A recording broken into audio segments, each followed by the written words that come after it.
Stay tuned to Live It Up as we're going to Columbia, Tennessee, and we're going to be visiting Blythewood.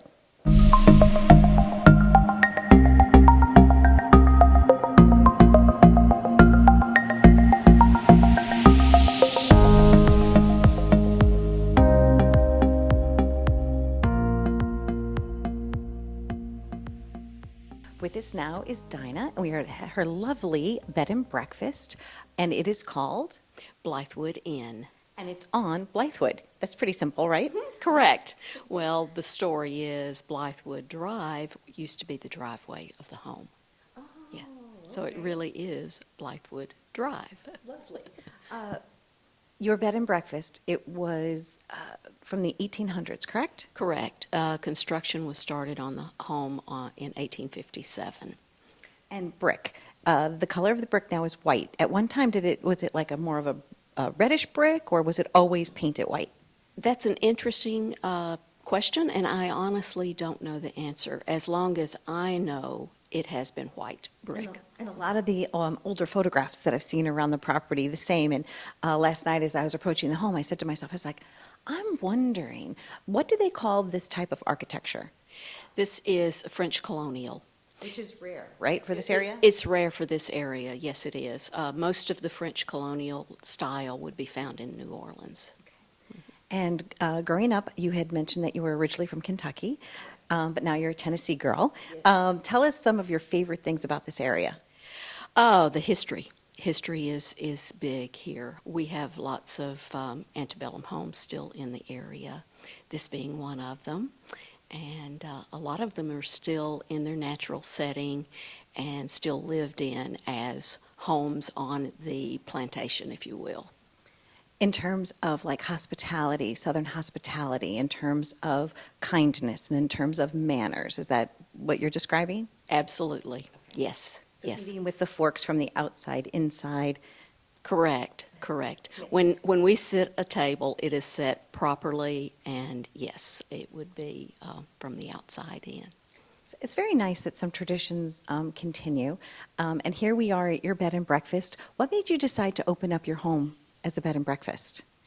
That would have been my brother's influence. I really had no intention of doing this. My background is not in hospitality at all. But he and his partner insisted that this would make a great bed and breakfast. It was empty at the point that we decided to do this. So with their help and their partnership, we opened about 2.5 years ago.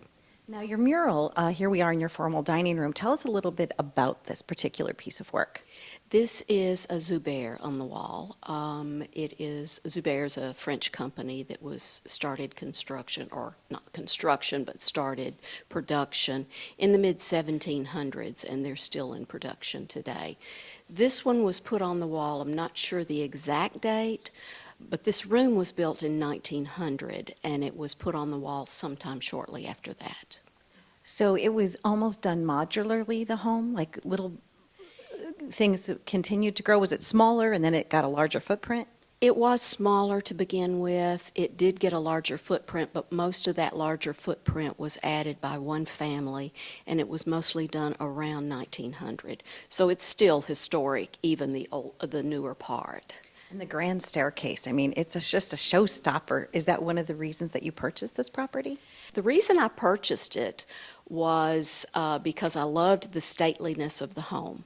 It is now surrounded by businesses and not homes, so it was already zoned commercially.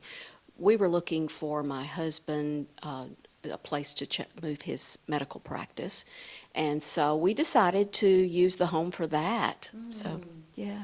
And now it's a bed and breakfast, and you have visitors from all over the world. Any favorite memories so far since you've had the bed and breakfast? Well, as you know, this morning you had breakfast with someone from Australia. Yes. She was delightful. One of my favorites was from, she lives in the U.S. part of the time, and Wales in the other part. So she was a delight to have also. Lovely. My ancestors, I was sharing with you earlier that they come from Cornwall, and prior to that, Wales and England and France, and I'm a typical American where, I'm a little bit of everything. But your hospitality and your warmth and your grace has been so appreciated, and I would highly recommend anyone that's traveling to the South, especially you're just right outside of Nashville. So you can do so many things either in Columbia. Oh, also the Polk. You have a lot of things that people could do right here. The Polk Mansion is here. Exactly, exactly. The town is very proud of the fact that James K. Polk's, the only standing home that he ever lived in besides the White House, is in Columbia.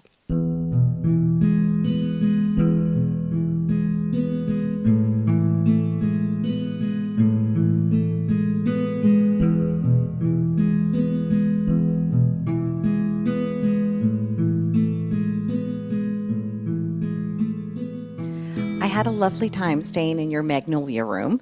It's quite impressive. The ceilings must be, I don't know, are they like 16 feet tall? At least 12. 15. Okay. So close. And tell us about each of the individual rooms and how they're decorated. Well, they're all decorated completely different, and the name of the home, it was named by the Hatcher family that lived here the longest. But Blythewood means just what it says, woods. Each of our rooms are named after a tree. Okay. The Magnolia, which you said you stayed in, is our premier room.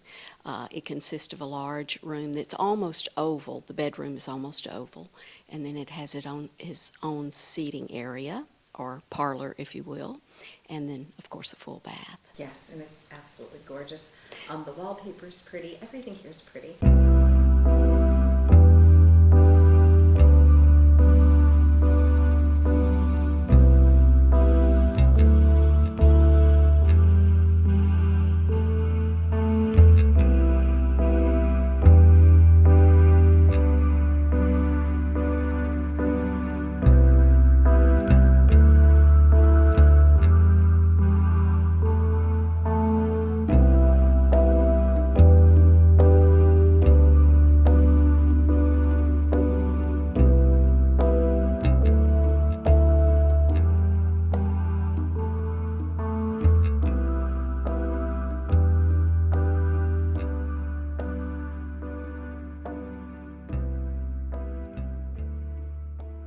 What are some of the names of the other rooms?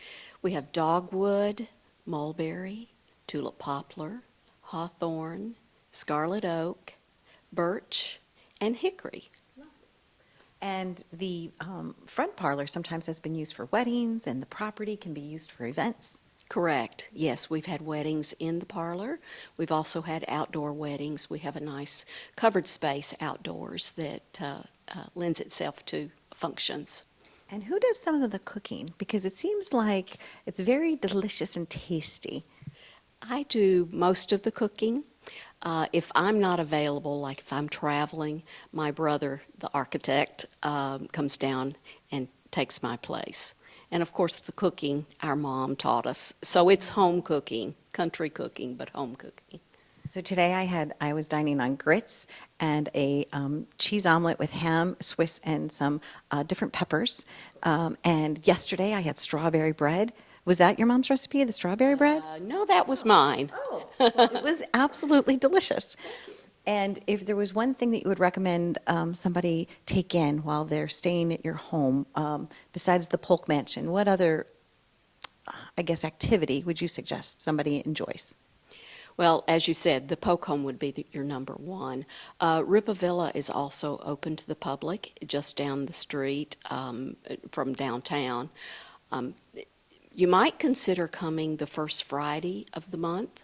Every first Friday, downtown is open late, and there's music on the streets and all kinds of things, activities to do downtown. Even near Franklin, they had a huge festival called the Pilgrimage. And, so you're close to the Nightville in Nashville, close to festivals and events and many things that are happening in the region. Correct.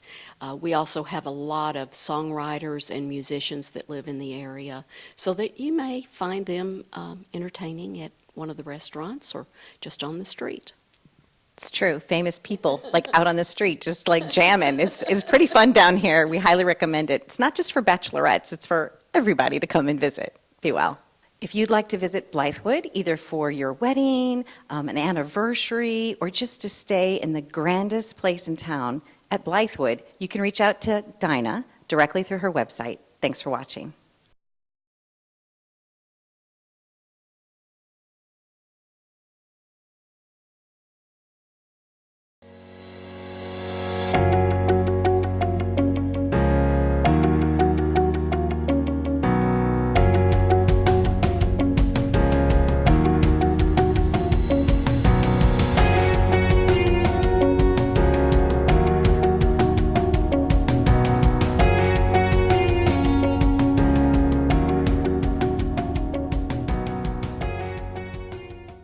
This is Donna Drake. Happy journeys!